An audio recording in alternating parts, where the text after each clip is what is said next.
Okay, so thank you so much for organizing this. This is fantastic. Fantastic event. Great choice of topic. Yeah, I'm going to talk to you about the theory side of delegation. I'm going to start with, so let me just recall just the problem, right? So here's how I think of it from a theoretical side. I have a user, he wants to do an expensive computation, but he does not have the power to do so, so he delegates this computation to some cloud or to some other external server.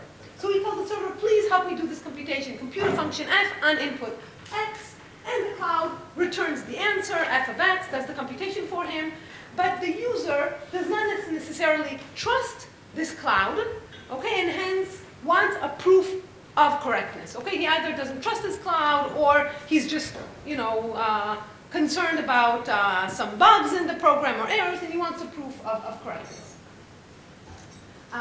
Okay, and as Mike said, here are the two most important things we need to think, we care about. We want verification to be very efficient, okay? It should be much faster than the time to do the computation on your own, otherwise there's no point in delegating this computation. So computation should be very efficient, but proving should also be quite efficient. It should not be it should not take much longer than doing the computation, okay? Because we're thinking of kind of real world setting here. In particular, ideally, we want the verifier to run in time more like, look, he has the input, so he needs to, read the input. I'm thinking the function here is kind of constant, okay? It's a program.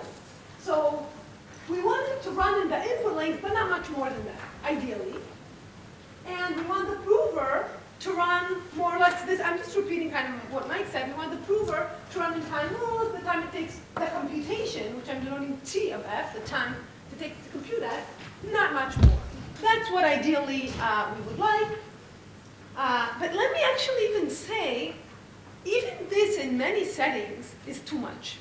So, for example, suppose, and this is, I think, it's a very real-world setting, that a user actually has a lot of data that he wants to delegate. Think of your Gmail data, okay? You don't store it. Google stores it for you.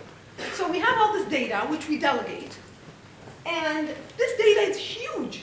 And then we want the cloud to do computations on this data for us. And now we no longer even hold this data. Okay, we may hold some hash or some small digest of this data, but we don't even have this data. In this setting, even running in time, the data size is too much. Okay, so we want that, we can't afford that. In that setting, we want to run in kind of time that is independent of the data and the function. So I wrote O tilde of 1. What I mean is in some security parameter, okay, in time that doesn't depend on the large data or on the function. Moreover, now what does it mean? How much time would we want the cloud to run? Well, you can think in many settings, you can think of the data as being really huge, and actually the function is much smaller. The time to compute is much smaller than the size of the data. Okay, think of like binary search. Okay, so we really want to preserve kind of RAM time. Okay, we want to allow random access time, not even circuit size. So this is the ideal, right? We want to delegate all your data. You want to be able to verify very efficiently, and moreover, you don't want any overhead from the prover side, or minimal overhead. Okay, that's kind of our goal. Well, we're not there quite yet, but I'm going to walk you through progress. Let me just mention, for most of what I'm talking about, almost the entire 3 hours, I'm not going to consider this setting. I will talk about this setting later. I feel like I should post. Most of what I talk about, I'm thinking of x as small. Okay, and towards the end of the talk, I'm going to talk about long inputs. Okay. But before I talk about actually our contribution to the problem of delegation, let's start with kind of a brief history about proofs in computer science, about the evolution of proofs in computer science. So actually, I'll even go further back. what is a proof? Okay, so proofs were actually, it's a very ancient concept. It was developed, already in ancient Greece. Euclid introduced the axiomatic approach, and more than 2,000 years ago. And till this day, proof theory is a well-studied discipline in mathematics, initiated by Hilbert in the 19th century. So proofs have been around for thousands of years, okay? And for thousands of years, we always thought of proofs more or less in the same way. What does it mean? Well, what is a proof? Well, it's a piece of paper where you write a bunch of, kind of statements where you can induce one from the other. You can verify one by one. You read the first line, this implies the second, the third. That's kind of what we think of as a proof for thousands of years. And in the 70s, in computer science, we actually defined the class of NP, which are all the languages for which membership can be efficiently verified using a classical proof.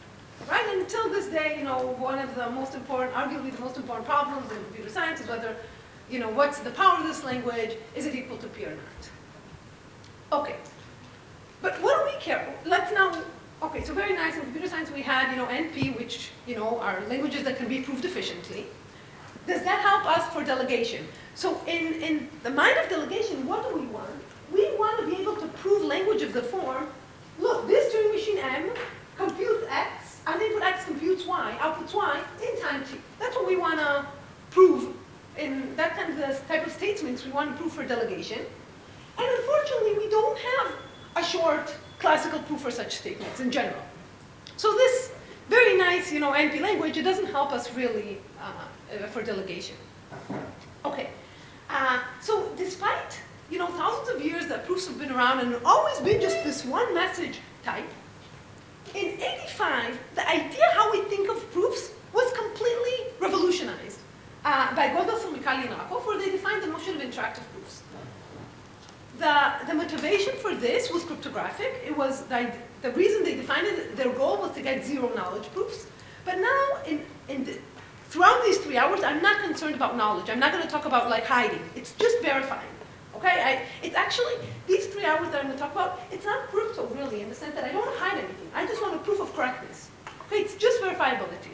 I can say more about hiding. You can also do this with hiding, most of what I'm talking about, but that's not the focus. Okay, I just want to talk about proving correctness, no hiding. But the interactive proof, the notion of interactive proofs was inspired by the goal of hiding, making the proof zero knowledge. Okay? What did they define? What is their idea? Their idea is, forget about, one message thing. Let's allow proofs to be interactive. I tell you something, you ask questions, I answer, you ask questions, so on and so forth. And moreover, what gives this notion its power is that we allow the verifier to toss coins. And that's really a revolutionized way of thinking about proofs. So before proofs, you verify. Either it's correct or it's not correct. It's not a superposition. It's either yes or no. Here, it's not necessarily the case anymore. So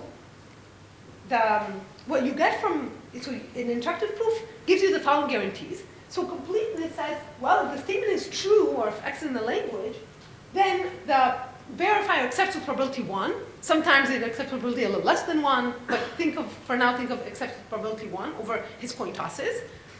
But the soundness, here's the funny thing. If X is not in the language, so the statement is incorrect, still the verifier may accept. It may happen, but with small probability.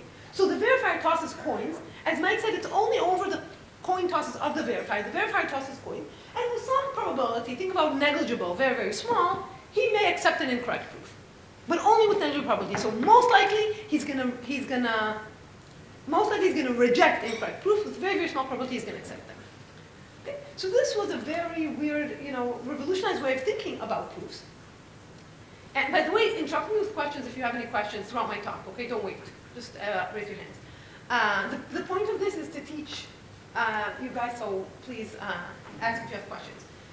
So soon after this model was proposed, people from the complexity theory was very intrigued by this concept and asked, okay, what is the power of this? What can we do with this? Okay, and in all this, their idea they didn't care about, they just want to know how expressive it is. And it was shown that by Elif KN and Shamir, that these proofs are very powerful. In particular, here's an example what you can do using an interactive proof that you cannot do with a classical proof. So suppose I want to prove to you the black player has a winning strategy. How can I prove this to you using classical proof? I can show you, look, no matter what the white does, here's a move for the black, such that no matter what the white does, here's a move for the black. So this is going to be an exponential size proof. So I don't know how to convince you that the black player has a winning strategy using a classical proof. But it turns out that using an interactive proof, we can do that efficiently. Okay? And more generally, what they actually showed is that this class of interactive proofs where the verifier is restricted to run in polynomial time, you can prove anything in p-space, in any computation that requires polynomial space, you can prove to a polynomial time verifier.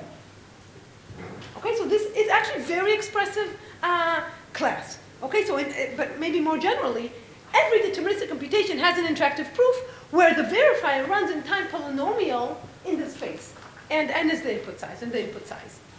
Okay, so he does not grow with the time to do the computation, only with the space. So for, let's say, linear space computations, which is very expressive, we have interactive proofs. So this seems great. Look, now we made a lot of progress. Now we can delegate. It seems like we can delegate, you know, you can use this interactive proofs to prove that the language that m, x, y, ts, which said m on input x, outputs y in t steps in t time in s space. Great, that's huge.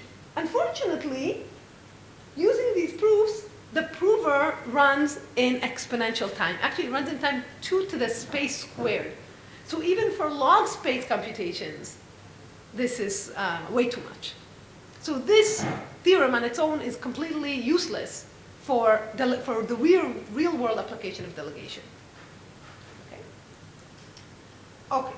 By the way, in all these kind of the history of it that I'm talking to you about, there wasn't any concern about the prover's runtime. That was never an issue. It would never focus on what the prover runtime is. They only cared about the verification being efficient. So the verifier being efficient. Okay. Okay. So with interactive proofs are great, but you know not good enough for delegation. Soon after they were introduced, Beno Bodler-Sarkisian and Victor Zone introduced the notion of two-prover interactive proofs. Again, their motivation was actually to get zero knowledge, which is information theoretically secure, but we're not interested in that. Let's just look at their model of two provers. So they said the following. How about if we had two provers? I still have a randomized verifier. He sends queries to the provers answer. Okay? I want the same completeness guarantees. For a true statement, the provers can convince the verifier to accept with probability 1. But soundness, here's the power. This is a very powerful model, and it comes from the fact that we assume that the two provers do not interact. Okay, so the soundness condition is the following. It says that the two provers that do not interact cannot convince the verifier to accept a false statement, except with negligible probability.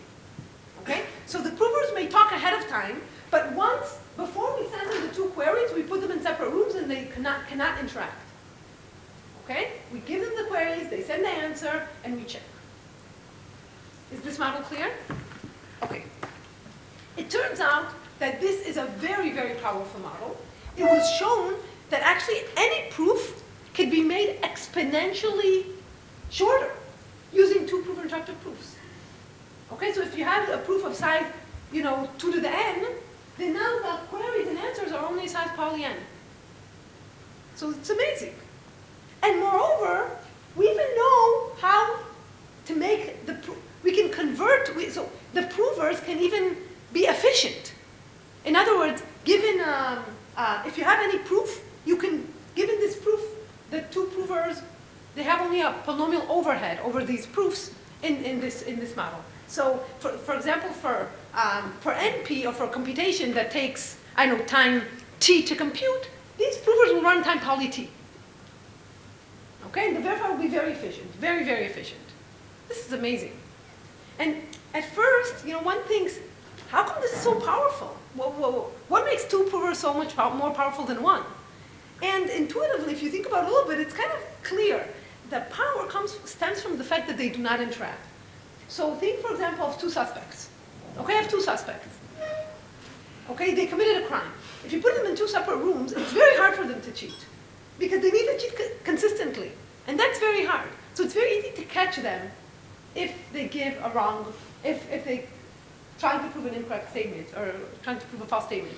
And that's essentially what's going on in these proofs. In these proofs, what the verifier tries to do is to catch them on some inconsistency. That's actually how these multi-proof interactive proof or two-proof interactive proofs work. Okay, and the fact that these proofs are the fact that the query size and the answer size are so short, so for example, for NP, we can have the queries and the answers be of size log n. Okay, we can make them so short.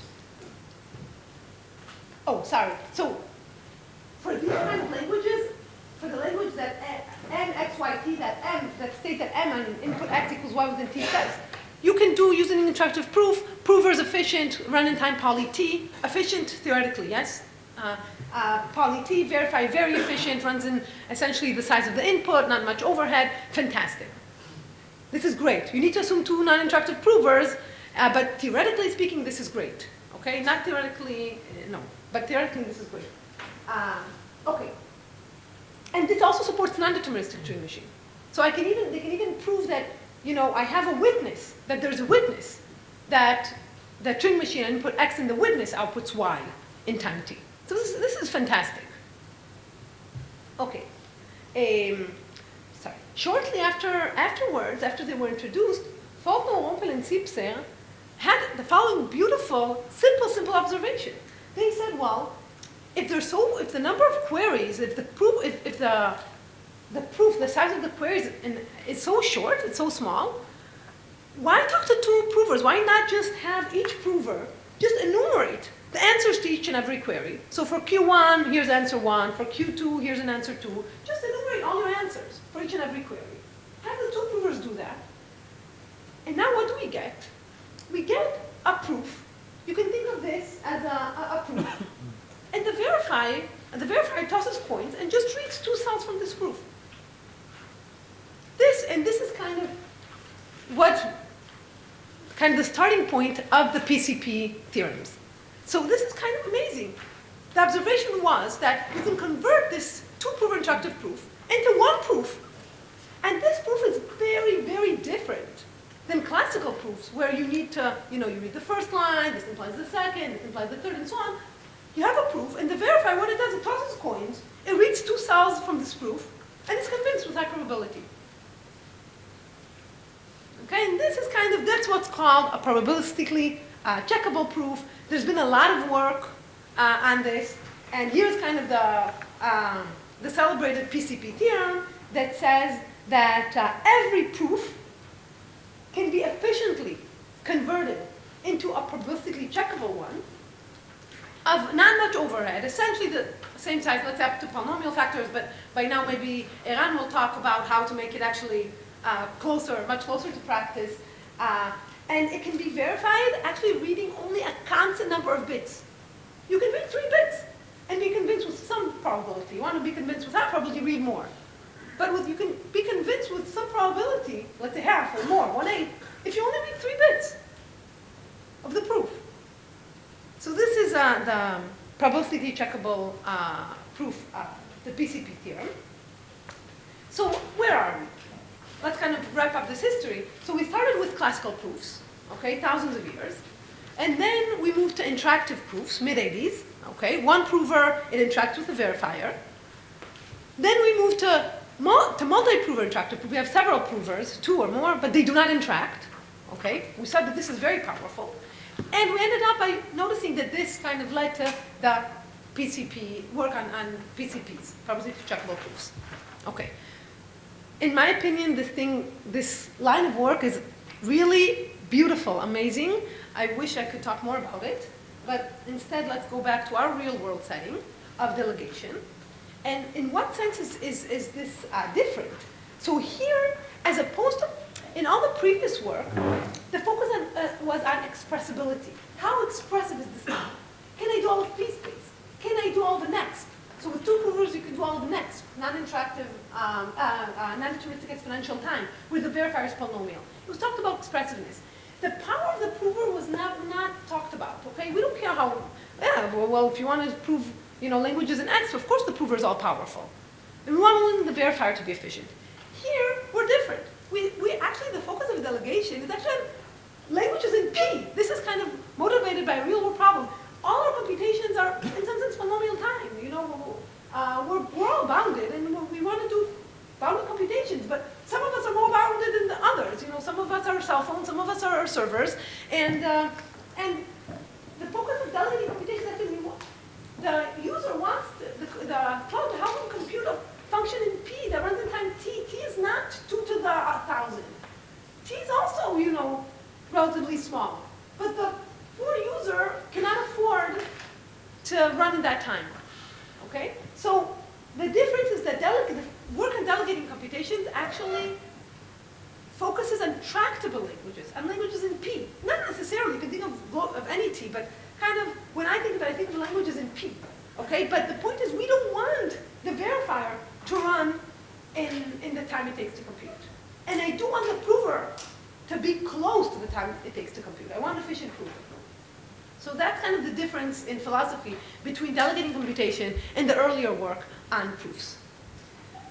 So the first question is, look, there's been wonderful work. Can we use that for our purpose of delegating computation? So let's see. Well, classical proofs are really, really, very little we can do with them. In general, if you want to show arbitrary computation, with a classical proof, it's just going to be too long. So it's not clear that I don't think we can use them.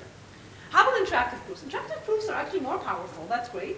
But as we saw, if we use known results, there's exponential blow up in the prover's running time. So we cannot use that.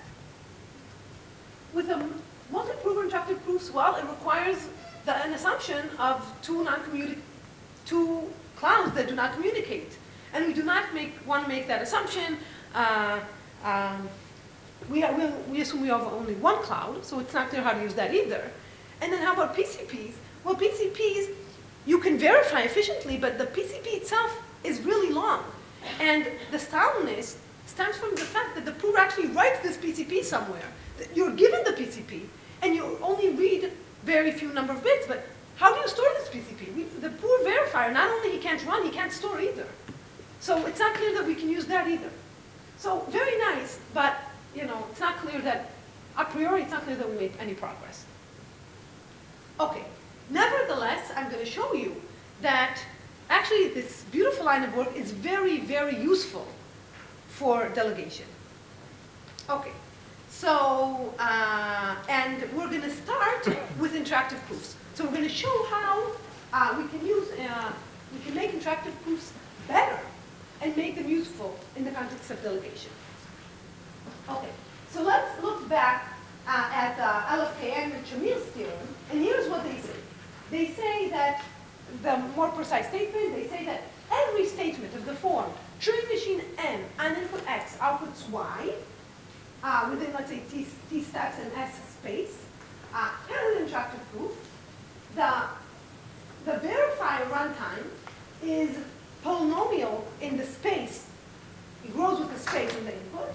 The prover's runtime grows exponentially. There's also the time there that I didn't put, but usually 2 to the space square is, I'm thinking of it as bigger than the runtime. So he's exponential, unfortunately. And the number of rounds depends on the space as well. Okay, that's not good enough. What we do know how to show, using similar arguments to what has been shown in the IP equals P space theorem, what we can show is something weaker, but where the prover is efficient. So what is the weaker? We can show that every statement of the form C of x equals y. Now C is, I'm thinking of it as a circuit. Okay, so it's an arithmetic circuit. You can think of it as just arithmetic over 0, 1 if you want. You can think about it over a larger field, doesn't matter. Every statement, C of x equals y, it has an interactive proof. Okay? Where the verifier runtime grows with the depth of the circuit. So for shallow circuits, and shallow circuits kind of correspond to computations that are very efficient in parallel, when run in parallel. So the verifier runs in time, its runtime grows with the depth, not the size. Okay, so not the time it takes to compute, but only the depth. The prover runtime is not much more than the, computing the circuit, the size of the circuit, and the number of rounds is also proportional to the depth of the circuit. Okay, I'm hiding here a lot of polylog terms or security parameter terms. This is high level. Okay, so we have an interactive proof that is efficient for low depth circuit, for bounded depth circuit. Okay. And by the way, when I say circuit, usually a Turing machine, we think of a constant size thing. A circuit in general is huge. So, if the verifier even reads it's exactly what we mean, because if the verifier just holds the circuit, it's the entire work. So we need here some uniformity assumption on the circuit. We assume that it's what's called log space uniform. I actually don't want to go into it, but we assume a uniformity condition on circuits. In particular, every Turing machine can be converted into a circuit with this uniformity condition. So it needs to be some uniform circuit. Okay, I want to show a little bit the proof idea behind this GKR protocol, mainly because it uses ideas that are kind of main ideas that are used, main techniques that are used in the interactive, for interactive proofs, for PCPs, for MIPs. So I think it's very useful. It's kind of a tool that I want you to have from this winter school. So the way the proof idea in general, again, this is kind of general PCPs. It's not just GKR. The way proofs work is, the idea is I'm going to convince you, first I'm going to show you kind of local correctness or local consistency. So we're going to show how to convince the verifier that something is true, is correct, or true locally, not the entire computation. And then we're going to show how to go from local correctness to global correctness. That's kind of how these proofs work. And for local correctness, the two tools that we use, and these were tools that were developed in LFKN, the tools that we're going to use, and these are the two tools that I want you kind of to get the idea of how they work, is what's called a low degree extension, which is a specific encoding scheme, error correcting code scheme that's very useful, and a sum check protocol, which is also very useful. So I'm going to show you more or less how the GKR protocol works in a high level, not the details, but I'll try to focus on these techniques, on the low degree extension and on the sum check protocol. Okay, so we'll start. Okay, so what's the proof idea? So again, there's a prover. Okay, the prover has the circuit. There's a verifier who wants the prover to prove to him that the circuit is correct. I'm going to think of the circuit as, instead of an input x, outputs y, let's say that inputs are x1 of x and y. Y can be 1 bit or many bits, doesn't matter. And the prover and the circuit checks that on input x, the output is indeed y, and if so, it outputs 1. Okay?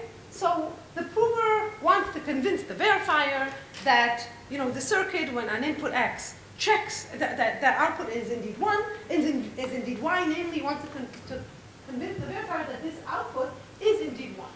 That's the goal. Yes? Okay. Any questions?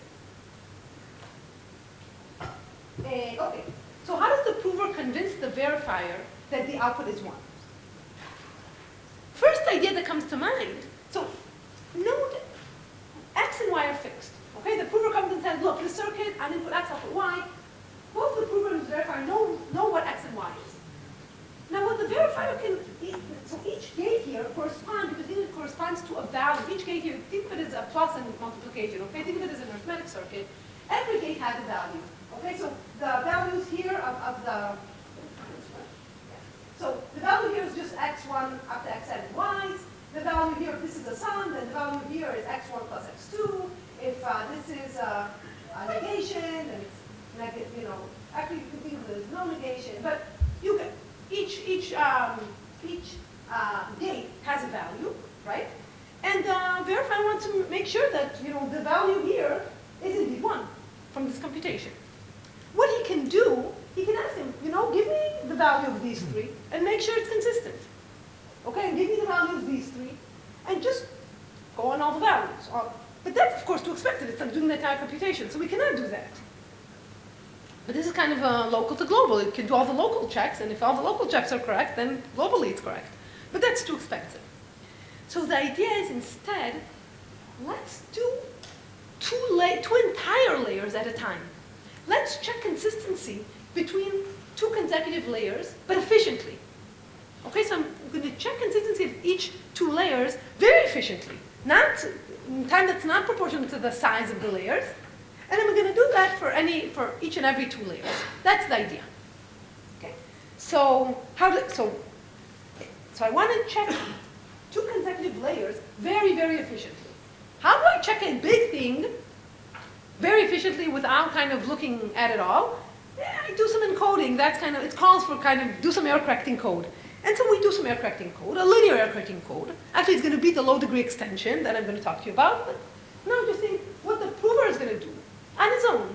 He's going to compute all the gates, the values of the entire circuit, and encode these layers using some error correcting code.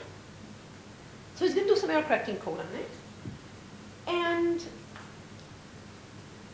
the important thing is that note that the bottom layer and the top layer are small, right? It's only, the bottom layer has only input and output number of gates. The top layer is like one gate, right?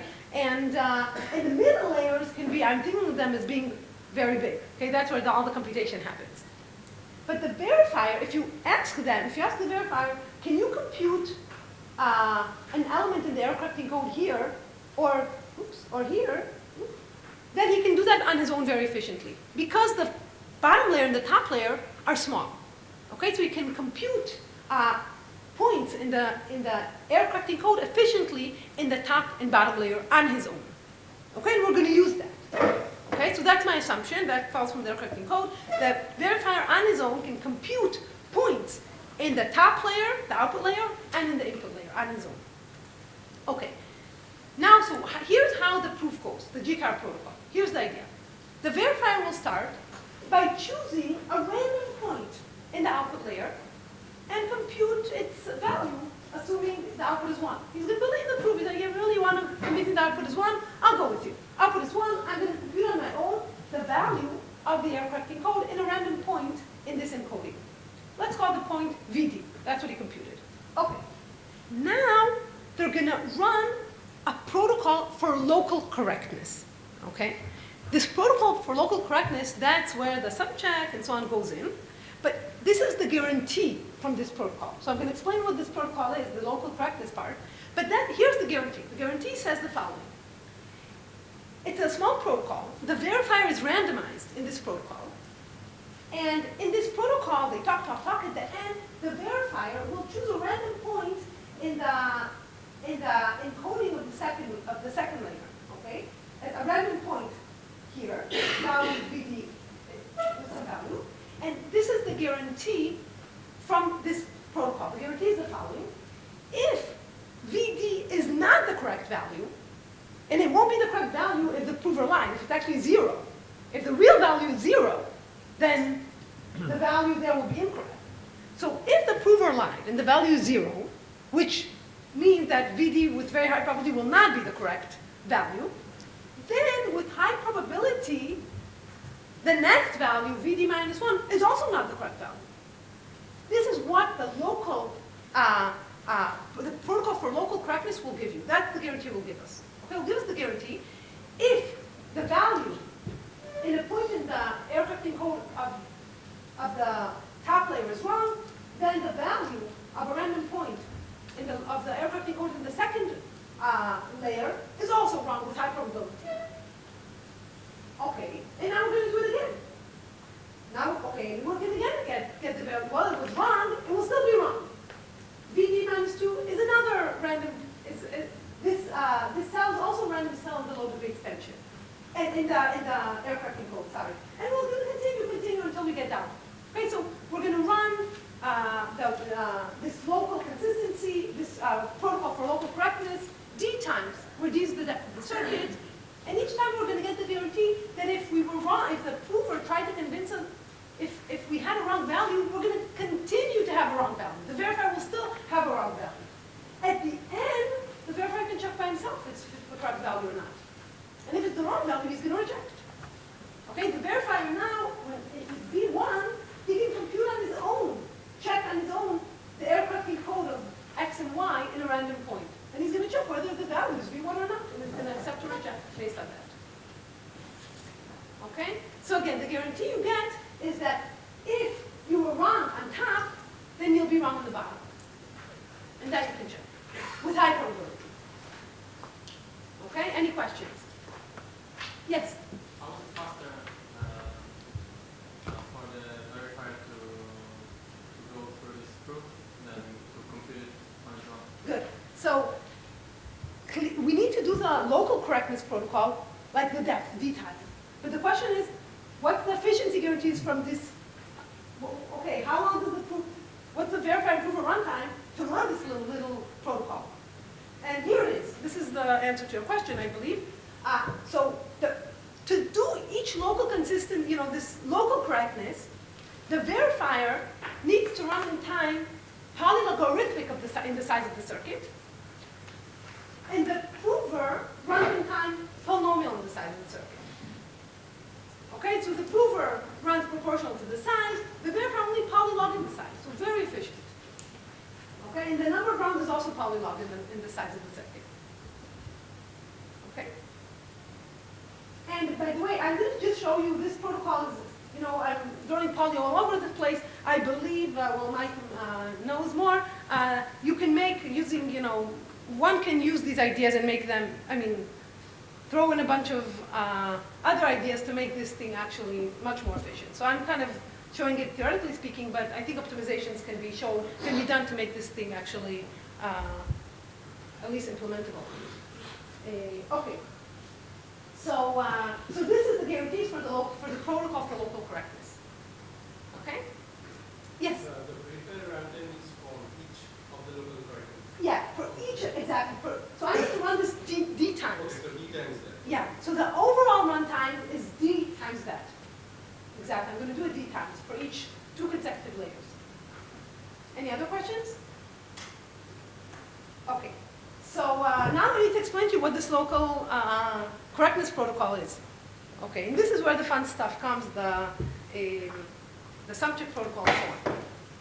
Okay, so let's look at, I just don't want to go in the top layer because it's a weird layer with one. Let's just look at any layer. Let's say, the D-1 and D-2. Let's look at these 2 layers and think of it as just random layers in the circuit, and I'm going to show you how the protocol for local correctness works. So recall that we encoded using a linear error correcting code.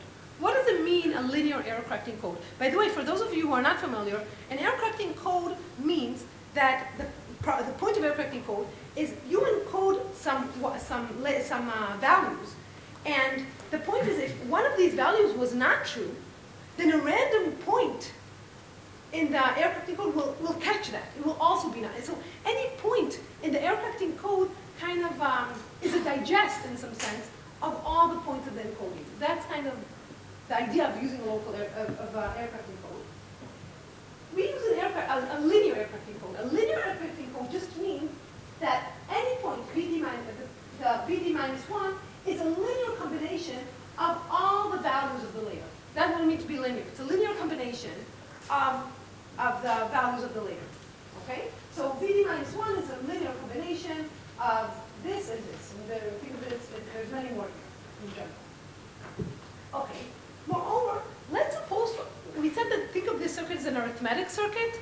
Suppose, and think of it as layered. What do I mean by layered? There's a layer with only plus gates and a layer with multiplication gates. A layer with plus gates and a layer with multiplication gates. Okay, this is our also generality. So think of this as the circuit, and suppose for a second that all the gates in the D-1 layer there are plus.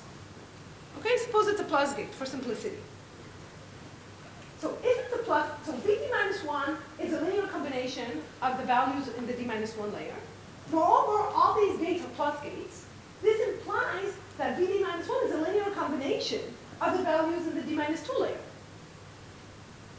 Okay, because it's addition gates. So now we can say that VD-1 is a linear combination of a layer below it. a lot of values there, okay? It can be like almost like the size of the circuit, so a lot of values. And this is kind of what calls for a sum check protocol. So we need to check, in some sense, that VD minus 1 is a sum, not really a linear combination, of a lot of layers in layer D minus 2. So this kind of brings to mind, let's use a sum check protocol. Okay, but what is a sum check protocol? So sum check protocol it's slightly different than what we have. A sum check protocol actually it gives you a way to check whether, so it talks about polynomials. So we're going to tie it together with our setting in a minute, but the sum check protocol says the following. Take f, let f be a low degree polynomial, okay? A polynomial of, let's say, degree L, total degree L, okay?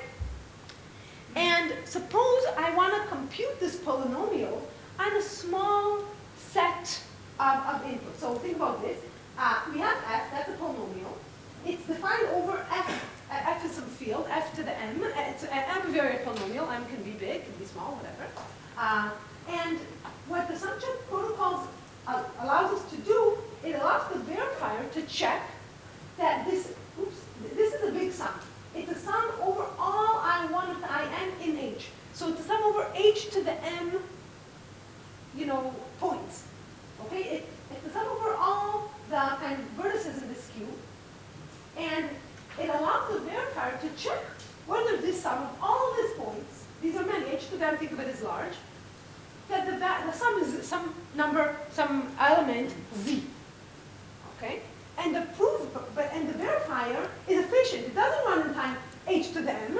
It runs in time polynomial in H and m, not H to the m, but H and m. Okay?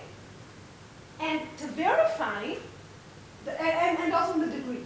And to verify that that indeed z is equal to summation, the verifier only needs to, good, because I can't do system yoga. The verifier only needs to read a single point in F. Okay, just needs to know a single point, a random point V of the verifier is choosing to check this proof. Okay, so again, the sum check protocol allows the verifier to compute a sum of a big sum, a lot of points of a polynomial while checking a random point of F, the polynomial F. And its runtime is small. So I think of H to the m, think of it as some n, and think of H and m as log n. Okay, so the verifier runs in polylog time compared to the n, which is the number of summations. Okay, so that's what the sum check protocol gives us. And in a minute, I'll show you how it works. Okay, what is the sum check protocol? But before we do so, let me first show you how we can use it for our delegation. Okay, so we didn't have polynomials. So let's see how we can use it. So the verifier here, he computed some value VD minus 1. And he knows that VD minus 1 is a big sum of values in the layer below it. But he doesn't know what Z1, Z2, Zn is. Okay, let's say the sum of n, big N points. Okay? Okay, so we want to use the sum check protocol. But the sum check protocol, it's, you need a polynomial, and so no problem. We're going to put a polynomial here. Here's what we do. Oh, before that, let me just say, now I'm doing a gross simplification here. Z1 to Zn are not just values in layer D minus 2. It's actually a weighted sum. It's not just the sum of the elements in layer Z minus 2. The sum is weighted. The weights depends on the error correcting code and the structure of the circuit. So, it depends on what the gates are. And also, I'm just assuming summation gates. When there's multiplication gates, things become, it's not really a sum, it's a sum of products, and there's a little more work. But these things are kind of specific to GKR, so I actually don't want to delve into them. I'm just saying that for those who are later may want to actually know the details, I'm hiding here a lot, okay? But let me just hide them, and suppose it was just a sum of the values in layer D minus 2, for simplicity. Then here's what we do. And what I'm showing now, we still do in GKR, just more involved. So here's what we do. The idea is, okay, no problem. Just take these elements of layer d minus 2, okay, put them, so let's say there's n values, just put them in a cube. Okay, so think of n as just being represented as h to the n. Okay, so take h to the n, so that h to the n is n. Okay, usually what we think in GKR, and it's also the parameters that are taken in the PCP literature, we think of h as log n, and then m is even smaller than log n. It's, if you do the math, it's log n over log n. But anyway, think of h and m as log n, it's good enough. And just take the polynomial that is just that on h to the m, the values are z1 up to zn. And look at this polynomial. And it turns out that there's a unique, okay, so extend it, I think of that as polynomial in H. And it turns out that this is just a well-known fact in mathematics, that there's a unique polynomial of degree h minus 1 in each variable that on the small cubes is equal to the z points. Okay, so I just put the z in the small cube, and I take the unique extension to f that is degree h minus 1 in each variable. And if you think of the single dimension where n is 1, this is exactly Lagrange interpolation. Okay, if you have h values and there's a unique polynomial of degree h minus 1 that agrees with these values, so there's also a theorem for high dimensions. This is true in high dimensions as well. Okay, and this f is exactly what's called the low degree extension. Okay, so again, the low degree extension of element z1 to zn, it's an encoding of z1 to zn, and the encoding is the following. It says essentially, the encoding you can think of as a function from f to the n to f, that on the points h to the n, which is the small cube over there, you just have the points z, the points you encode, and then you just take the unique low degree polynomial that extends this function. The h minus 1 degree polynomial that extends this function. And we don't have to be too large because we want the encoding not to be too big, because the prover will actually do this encoding. So we take the parameters that f is not too large, it's got a polynomial related to h, and so that the size of this encoding blows up each layer by only a polynomial factor. And you can make this factor small. Okay, so this is the low degree extension. And now polynomials came into play. Okay, so that's why we don't use any linear aircraft code. We use the low degree extension code. And now we're all done. I mean, now we can use the subject protocol. I mean, I didn't show what the subject protocol is, but now we can use the subject protocol because now we need to prove. Okay, so we need to prove that vd minus 1 is equal to the sum of f and the small cube. So you run the subject protocol. And then the verifier needs to check. He needs to compute f on a single point, a random point of f. What is this random single point? It's exactly a random point in the encoding. So it's exactly this, so we reduce from checking whether vd minus 1 is correct to checking whether vd minus 2 is correct.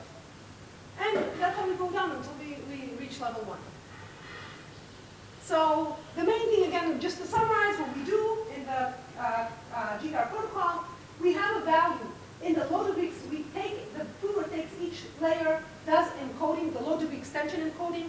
It takes the value of the layer, it puts it nicely in a cube, and takes the unique polynomial that extends, that agrees with these values.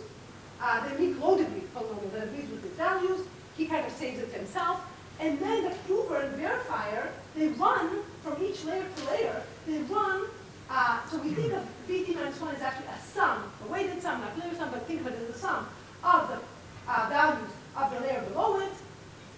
This is exactly the sum of the encoding f on this cube, h to the n.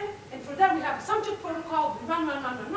At the end, the verifier is convinced that if this value is incorrect, then this value will also be incorrect with high probability. That's what the subject protocol gives you.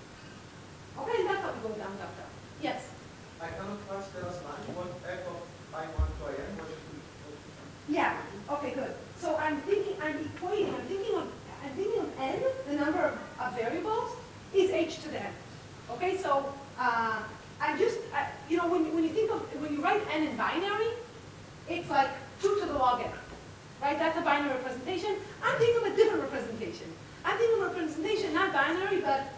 H of E, all right? H, you know, H minus, that I'm just equating, I'm thinking of each point from 1 to n as a point in this small cube. So I'm just thinking of each I1 up to in is like I in n. It's just a different way of writing it. So what I wrote underneath, thanks for the question, because I didn't explain it very well, is that for any point in the small cube, which corresponds to some I here, the function is the z of the I. And I'm writing I instead of just as a number from 1 to n, I'm writing it as a number, you know, I1 up to in, where all of them are in h. It's just kind of a different representation of that. Thanks for the question. Any other questions? Okay. So now I'm going to show you the subject protocol. And this is this subject protocol is exactly the protocol that was used in LFKN, and I'm putting GCAR completely aside. So in the subject protocol, we have a low-degree polynomial f of degree L, and the verifier, he wants to verify that the sum of the polynomial in all the small cube is equal to some z. Okay? But he doesn't want to compute the sum. All he knows, he has kind of access to f. He can query f at a random point when he wants to. And he'll do that in the protocol. Okay, so here's how the prover can convince the verifier that z is indeed equal to this sum. Okay, efficient. Okay, so what does the prover do? The prover needs to compute the sum, right? So here's what he does. First, he computes the sum on all except for the first coordinate. So he leaves the first coordinate as a variable t, okay? But computes the sum on all the rest of the coordinates. So it looks at f and t, comma, you know, I2 up to in, and computes the sum over all I2 up to in h. And he gets a univariate polynomial, okay? Since f is of degree L, this should be of degree h minus 1. This should be also of degree h minus 1. It's the sum of polynomials of degree h minus 1. Okay, what does the verifier do? The verifier will check that it's of degree h minus 1. I didn't write on the slide, I didn't have room, but he's going to check that this is indeed a low-degree polynomial of degree h minus 1. And he also checks that it's consistent with the answer. So it should be that the sum over the remaining coordinate gives you z. That's the claim. So he's going to check that that's indeed the case. Okay? So it checks for consistency, and then what it does, it chooses a random point in the field, and he fixes v1 star to be g1 on this random point in the field, on t1 star. And here is the guarantee we get. We're not done. This is the first part. But here's the guarantee we get. We get the guarantee the following. If g1 was not correct, it was not the sum. He cheated us. He gave us another low-degree polynomial. Low-degree, degree h minus 1, otherwise we reject it. But suppose he gave us another degree h minus 1 polynomial, not the correct one, that magically did sum to z. And so, so gt minus 1 is not this, suppose. Then with high probability, g1 and t1 star is not, you know, this sum on t1 star. So with high probability, because polynomials are good error-correcting code, if the polynomials do not agree, then they're not the same, they don't be the same function, and they're low degree. On a random point, they probably disagree with high probability. Okay, that's a characteristic of polynomials. That's where they're so useful here. All PCP, not all, but most PCP literature uses polynomial and uses the subcheck because they're really good and comfortable to use error-correcting codes with nice algebraic structure. So with high probability over t1 star, this value is not, you know, this sum of ft star, t1 star. If he cheated. Okay, so the cheat kind of continues with us. Okay, and now the prover tells him, so he sends him t1 star. Good. Now what, so t1 star now is fixed. And now the idea is we fixed one coordinate and we reduced the problem by one dimension. So now we have kind of n minus 1 dimension left, and we do the same thing. So now the prover gives us computes G2, where the first coordinate is fixed, t is a random variable, and he sums over the rest, I3 up to in h. Okay, so we made it kind of one dimension smaller. He sends it over. It's again a single. It's a polynomial of a single dimension. Okay, a univariate polynomial, and it should be of degree h minus 1. The verifier will check it, that it's a degree h minus 1, because again, it's a sum of f's, degree h minus 1. The verifier will check that it's a degree h minus 1. Again, this is not written for space travel. And now we will check consistency. So note that the sum over t and h should be v1 star. If it was correctly, it should be v1 star. Okay, so he checks that, and we continue to reduce the dimension. Okay, so he checks consistency, and now he chooses T2 star at random, and he computes G2, T star, and V star. And G2 and T2 star, that's V2 star, and he sends T2 star to the prover. The point is that, again, if G2 is not the correct value, it's not the sum, there's a high probability V2 star is also not true. If two polynomials disagree, they disagree in random point. Okay, and we continue to eliminate one variable after the other. At the end, the prover, there's no sums left. Everything is fixed. And the prover will just send f of t1 star to 2 star up to, the last variable, t. Again, the verifier will check consistency, that it's low degree, and he'll choose a random, tn star, and now he'll compute on his own. He'll check that it's consistent with f and these t stars on his own. So he only needs to access f on a single point.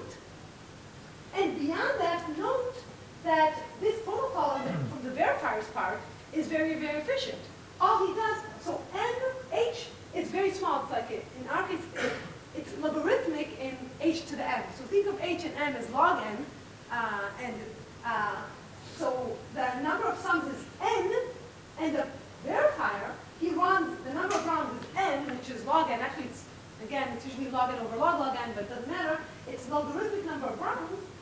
And in each round, the verifier does a very simple check, log n. Okay, he checks that it's a low degree polynomial, h is log n, and he checks a sum of log n things equal to z, and he computes log n degree polynomial on his own, univariate polynomial on his own. Note that each g is a univariate polynomial. So these are very simple. So it's kind of a dimension reduction. Okay, we reduce the dimension. We have a multi-variate polynomial and variate polynomial, and we round by round reduce the dimension until we're left with a single dimension, and then the verifier does the work on its own. So this is the subject protocol. Any questions? Okay, so this subject protocol, we use it in GCAR. It's useful in so many works on the PCP literature and in the IP literature. And it's a very good protocol to keep in mind, if not the details, at least that it exists. A way of computing a big sum, checking the computation of a big sum very efficiently. And again, and one thing to know, because I'm going to use it later, this protocol is what's called public point. What do I mean public point? All the verifier does is send random field elements. T1, T2, T3, star, all random field elements. Okay? So it's a public, that's what's called public point protocols, and this will be important later for delegation. We're going to use that. So let me just kind of now summarize the idea of GKR. What we do in GKR, the prover does a low degree extension of each layer, which is essentially takes the layer, put it in a small cube of dimension log n, like h to the n, which is log n log n. He takes the unique low degree polynomial, h minus 1 degree polynomial that kind of extends it. And this polynomial could be efficiently computed. That's kind of known in kind of basic theory of polynomials. So he does all these computations on his own. And then the verifier can compute any point in the low degree extension in the top and bottom layer. Any point in the low degree extension, by the way, is a sum. That's, again, a property of Lagrange interpolation. It's in high dimension. It's the sum of the elements in the layer, or the sum of the small cube h to the m. So the verifier, he chooses a random point. They run the sum check protocol. That's kind of the protocol for local correctness. They run the sum check protocol. At the end, the verifier needs to be able to compute f, which is kind of the low degree extension of the second layer, of layer d minus 1. Okay, but he can't compute it on his own. He just keeps it, and they run another sum check protocol because bd minus 1 is a linear combination of layer d minus 2. So they run the sum check protocol, then he needs to verify a random point of f of the third layer. But he can't do that on his own, so they run again, this continue until they get to the bottom. The bottom he can run on his own. So it's kind of, there's there's a dimension reduction of the polynomial, and then there's a depth reduction. There's kind of the inner dimension reduction of the polynomial, and then there's the outer depth reduction of the GCAR protocol going on. And then finally, you can check V1 on its own. That's the high level. Yes? Why is H the log n of constant? Very good question. The reason, this is a bit technical, so I didn't get into it, but I want to answer your question. So the question was, why is H log and not constant? Why not just take H to be 2? Like binary, like, human beings. We like binary, these computer scientists. My kids like 10, but, computer scientists like binary. So why not, why do we take H to be log? And the reason is that we need F, the field, to be larger to get the error correction. And this you can do at the single dimension as well. So we need the field to be large enough to get good. We need the field to be essentially bigger than the depth to get good error correction. And if we take the field to be more than poly in H, then the prover's blow up will be more than polynomial. So the field is polynomial, needs to be polynomial in H. And if H is a constant, the field is constant size. And if the field is constant size, then the probability that will remain correct is only constant. But if the depth is big, eventually we'll lose our correctness property. So we want the probability that we're correct between layers to be much bigger than 1 minus 1 over d. We need it to be, the probability of correctness to be large enough that it will still hold if we do it d layers.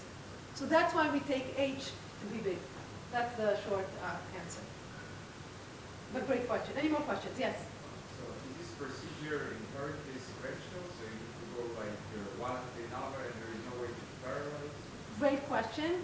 There is a way to parallelize, and I'm going to talk about that in the... So the question, which is a very good question, is this inherently sequential? So I'm showing it very sequential. Is there any way to make it less sequential, to parallelize it? And the answer is, okay, the answer is yes, we're going to do that actually in the next hour. I don't know how to do it using in the... So here, note the prover, we're information theoretic. We're allowing all powerful cheating provers, okay? So far, everything I talked about, no cheating prover can convince of an incorrect statement, even if he runs an exponential time, okay? In this statistical soundness setting where I allow, I want to be resilient against all powerful cheating provers, I do not know how to get around this the sequential, but I do know how to get around it when I go to argument. So we're going to do that in the next hour. But there are two things. You go like step by step into the depth, and also in the sequential subgroup there is also a direction. So you don't know if to do it in both cases? In both cases. I don't know how to reduce the rounds in both cases, in the sum check or in the depth. Yes. In the information theoretic case. But computationally you know how to fix both. Yes, computationally I know how to fix both. And I'm going to show you how to do that next hour. Any more questions? Yes? Maybe I missed something, but are we still assuming that we only have addition gates in the system? Yes. The multiplication gates, there's more work because then it's not sum, it's a sum of multiplications. And then there's some more work to be done that I don't want to go into it. But yes, there's more technical difficulty going on with this multiplication gates, and we need to solve that too, but I didn't. I tried to explain more things that are kind of used all over the place, tools that you'll need to know, but yes, it's also things that need to be done to get rid of the multiplication gates. Any more questions? Okay, so let me just sum up this hour. This is the theorem we have. The verify runtime is like the depth. And then he needs to read the input, which is kind of with the error correcting code. It's essentially n, times some polynomial factors plus depth of c. Prover runtime is proportional to the size times some polynomial factors, and the depth is like c times polynomial factor. But the question is, can we do better? Why are we going to circuits? This is very annoying because the I equal P space works for Turing machines.